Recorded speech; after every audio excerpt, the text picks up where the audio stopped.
violence in the workplace, like retail theft, it's becoming more and more common. Now, a bill in the Capitol aims to curb that by requiring employees across the state to receive training and prohibit employers from making staff that are not security guards confront suspects. Our political reporter Morgan Reiner joins us now. This bill has some strong opposition, doesn't it, Morgan? Yes, opposition from the business community, cities and counties across the state, even school superintendents. They believe this bill will not actually do anything to prevent violence and will only add to their workload. Stephanie Tendero's closing down her furnishing and home decor store in Stockton after 21 years of operating it. 5 to 10 times a day, people come in stealing, just taking what they want.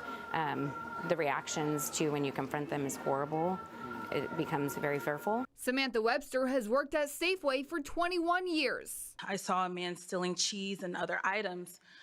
I went to him per Albertson's shoplifter policy, which is to engage a suspected shoplifter and perform customer service, asking if he needed help. And the customer then pulled up his shirt to flash a gun. Their stories echo across the state. It's why Webster testified on behalf of Senate Bill 553, which Senator Steve Cortese authored. Through articulated workplace violence prevention plans, data collection on workplace violence incidents, effective training, and expanding employee protections, SB 553 will help ensure accountability. Right now, Cal OSHA, which regulates workplace standards, only has violence guidelines in place for hospitals. Rob Mutri with the California Chamber of Commerce said this bill is taking those guidelines and applying it to businesses of all sizes across the state. Hospitals tend to have 500, 1,000, 2,000 employees, and as most of us know, most businesses don't have that scale and can't do those things. He hopes they'll wait for Cal OSHA, which is in the process of creating guidelines for businesses.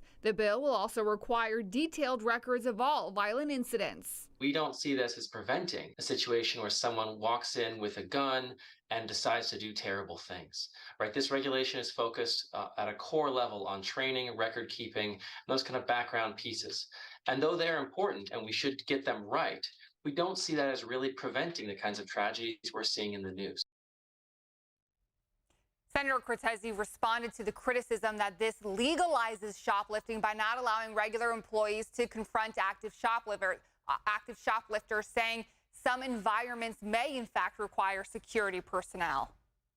Now, Morgan, as we just saw in your story, I mean, this is a big issue. This is something we've reported on consistently. So what happens next with this bill? When can we see it actually possibly go into effect? So it still has to go through another committee, and then it has to go to the full floor for a vote on the assembly side. And then if it passes the assembly, then it will go to the governor for a final approval. Complicated rule, complicated process. Morgan Ryan reporting for us. Thanks, Morgan.